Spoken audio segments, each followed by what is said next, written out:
Po zanechaní školy sa Gema úplne oddala domácim prácam a službe súrodencom.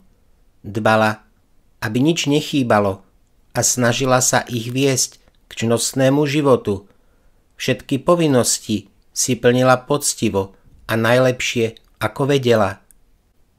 Svojim obetavým prístupom, ochotnou pomocou a dobrým príkladom si získala obdiv nielen domácich, ale aj cudzích ľudí, ktorí ju z diaľky pozorovali. Na verejnosti bola veľmi obľúbená aj pre veľký súcit a mimoriadnu lásku k chudobným. Počúvajme ju.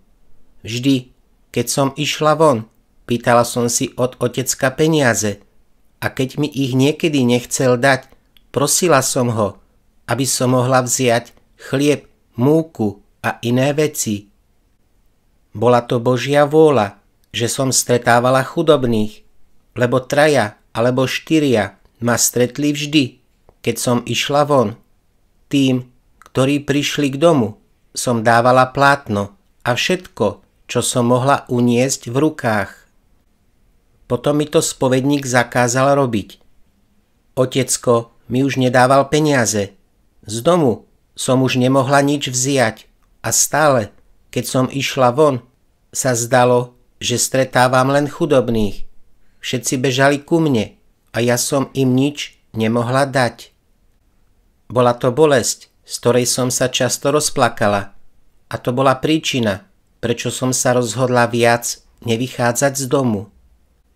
Toto rozhodnutie však nemohla dodržať. Otec, ktorý dobre poznal jej živú povahu, ju nútil chodiť von, aby mala nejaký pohyb a bola na čerstvom vzduchu. Ale diabol jej dokázal strpčiť aj tieto nevinné prechádzky. Keď raz takto išla z poslušnosti von, istý mladík, vojenský dôstojník, ju začal prenasledovať. Ona si to nevšimla, ale keď jej to potom kto si povedal, bola z toho otrasená. Po tomto zážitku jej už otec naozaj dovolil uskutočniť jej pôvodný zámer, vychádzať z domu len do kostola, prípadne na nákupy. Takto zatvorená v dome dosiahla najvyššie stupne čností. Napriek tomu si myslela, že nemá žiadne dary a preto sa o ne bez prestania usilovala. Často si opakovala: Gema, musíš sa zmeniť a dať sa celá Ježišovi. Ako povzbudenie a príležitosť pre horlivejšie praktizovanie čností jej poslúžili cirkevné sviatky, krása prírody, striedanie sa ročných období, ale aj spoločné hry, ktorých sa niekedy zúčastňovala. Rok 1896 sa chýlil ku koncu a Gema sa rozhodla žiť ešte lepším a svätejším životom. Vzala si pamätníček, do ktorého si zapisovala svoje rozhodnutia a napísala toto: V tomto novom roku chcem začať nový život. Neviem, čo sa so mnou počas tohto roka stane. Odovzdávam sa tebe, ó môj Bože, všetka moja nádej a každá záľuba bude v tebe. Cítim svoju slabosť, ó Ježiš, ale spolieham sa na tvoju pomoc a rozhodujem sa žiť ináč, totiž bližšie k tebe. Jej denná rutina sa veľmi nezmenila. Stávala skoro ráno a modlila sa obvyklé modlitby. Potom išla do kostola na svätú omšu a pristupovala k svätému prijímaniu. Každý deň navštevovala Ježiša vo sviatosti oltárnej. Večer pridala ešte meditáciu a ruženec na kolenách. V noci sa zobúdzala asi na 15 minút a odozdávala svoju úbohú dušu, ako zvykla hovorievať Ježišovi.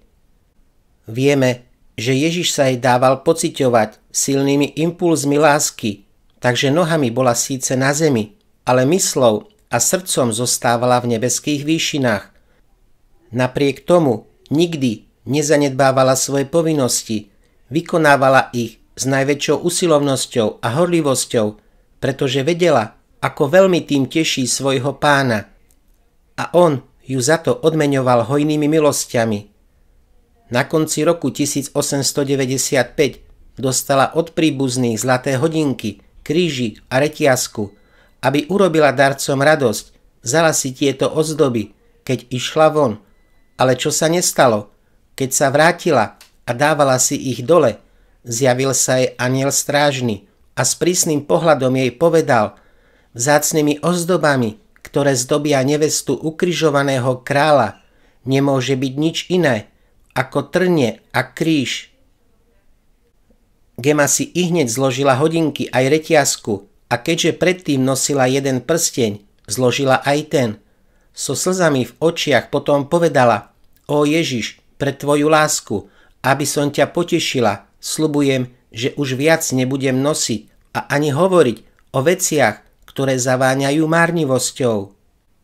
Toto bolo pravdepodobne prvýkrát, čo sa Geme zjavila anielská bytosť. Neskôr sa tieto návštevy stali pravidelnými, ako to ešte uvidíme. A nie len jej anjel strážny sa jej zjavoval, ale aj sám král anjelov ju prišiel potešovať. Pozrite, ako o tom píše duchovnému vodcovi, otcovi Germanovi. Ježiš za mnou prišiel napriek mojej hriešnosti a povedal mi toľko vecí. Neviem, prečo na mňa nebol nahnevaný, len raz vyzeral nespokojne. Otec Germano hovorí, že to muselo byť skôr, aby ju vyskúšal a nie pre nejaký úmyselný hriech. V 18 rokoch bolo toto dievča hodné nielen počuť Ježišov hlas, ale dívať sa na ňo a hovoriť s ním.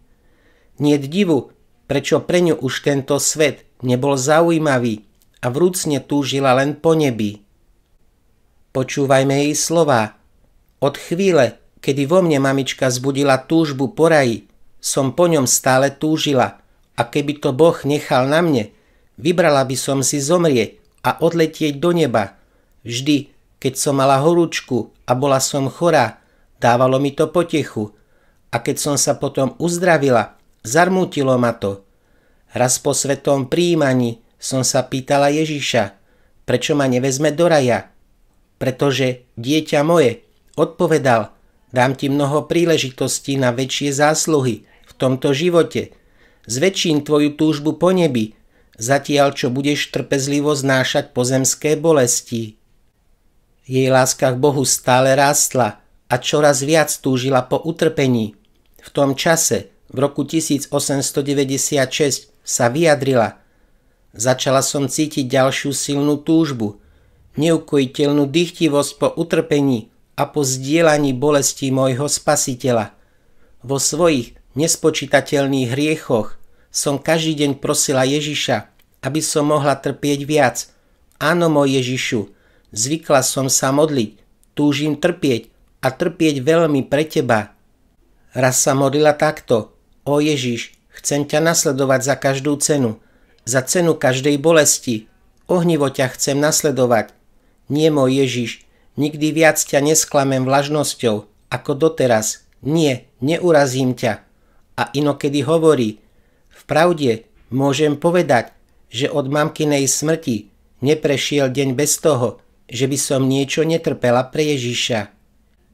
Takto si ju Boh pripravoval pre veľké veci a keďže už nebola dieťaťom, náš Pán zovrel svoju päsť a pripravoval sa ju skúšať tými najtvrdšími ranami.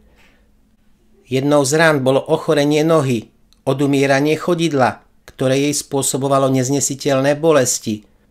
Najprv tomu nepripisovala veľký význam a znášala to s hrdinskou trpezlivosťou, ale noha sa zapálila a postihnutá oblasť sa zväčšovala. Museli zavolať lekára. Keď dorazil, bol zhrozený stavom nohy a povedal, že ju pravdepodobne bude musieť amputovať. Najprv však začal operovať postihnuté miesto, odkryl postihnutú kosť a začal ju oškrabávať. Gema si nechcela dať miesto umrtviť a ukrutnú bolesť znášala pri plnom vedomí. Bola veľmi statočná, všetci naokolo sa chveli od hrôzy, ale ona sa ani nepohla.